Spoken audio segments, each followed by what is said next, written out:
ప్రస్తుత కాలంలో వివాహితర సంబంధాలు పెరిగిపోయాయి. కట్టుకున్న భార్య భర్త ఉండగానే ఇతర వ్యక్తులతో మహిళలు సంబంధం పెట్టుకుని పచ్చని కాపురాన్ని పాడు చేసుకుంటున్నారు. ప్రియుడు ప్రియురాలు మోజు ముసుగులో అసలు బంధాన్నే తెంచుకుంటున్నారు. ఇలాంటి అక్రమ సంబంధాలే కారణంగా హత్యలు గొడవలు జరుగుతున్నాయి. ఎక్కడ చూసినా ఇలాంటి వివాదాలు దర్శనమిస్తున్నాయి. తాజాగా బెంగళూరులో వివాహితర సంబంధం రోడ్డెక్కింది. తన భర్తతో రాసలీలలు జరుపుతున్న మహిళ ఇంటికి భార్య వెళ్లి వార్నింగ్ ఇచ్చింది.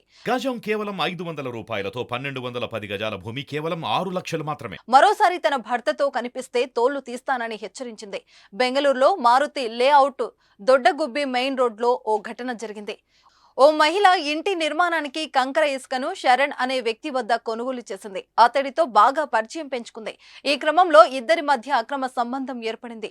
చెట్టా పట్టాలేసుకుని తిరిగారు. రహస్యంగా కలుసుకుంటూ వస్తున్నారు. ఎవరికీ తెలియదులేని భావించారు. కానీ చేసిన తప్పున ఏదో ఒకరోజు బయటపడాల్సిందే. అలానే వీరి చీకటి బాగోతం కూడా బట్టబయలైంది. శరణ్ భార్యకు తెలియడంతో ఆమె ఇద్దరికి వార్నింగ్ ఇచ్చింది. ఇద్దరు కొన్ని రోజులు బాగానే ఉన్నారు. కానీ కొంతకాలంగా ఇద్దరు తిరిగి దగ్గరయ్యారు. ఇద్దరు కలిసి ఒక మాల్ కి వెళ్లారని శరణ్ భార్యకి తెలియడంతో ఆమె ఆగ్రహంతో ఊగిపోయింది. నేరుగా భర్తతో అక్రమ సంబంధం పెట్టుకున్న మహిళ ఇంటికెళ్లిన భార్య ఆమె బంధువులతో గొడవకు దిగింది.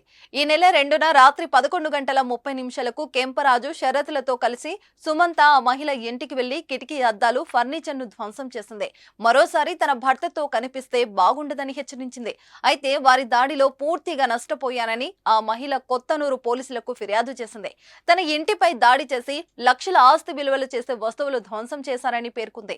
గొడవ చేసిన వీడియోలను సాక్ష్యంగా పోలీసులకు అందజేసింది. అయితే పోలీసులు మాత్రం తనను పట్టించుకోవడం లేదని వాపోయింది. బయటపడితే కాపురాలు కూలుతాయి, జీవితాలు నాశనం అవుతాయని తెలుసు. కానీ పలువురిలో మార్పు రావడం లేదు. కట్టుకున్న వారిని మోసం చేసి రహస్యంగా రాసలీలలు సాగిస్తున్నారు. అడ్డంగా దొరికిపోయి పరువు పోగొట్టుకుంటున్నారు. పరువు పోవడమే కాదు, అక్రమ సంబంధాలు కారణంతో హత్యలు సైతం జరగడం కలకలం రేపుతుంది. ప్రియుడు మోజులో భర్తను, ప్రియురాలి మోజులో భార్యను చంపుతున్న ఘటనలు వెలుగు చూడడం ఆందోళన కలిగిస్తుంది. భార్య భర్త వక్రబుద్ధి కారణంగా పిల్లల జీవితాలు అంధకారంలోకి వెళ్లిపోతున్నాయి.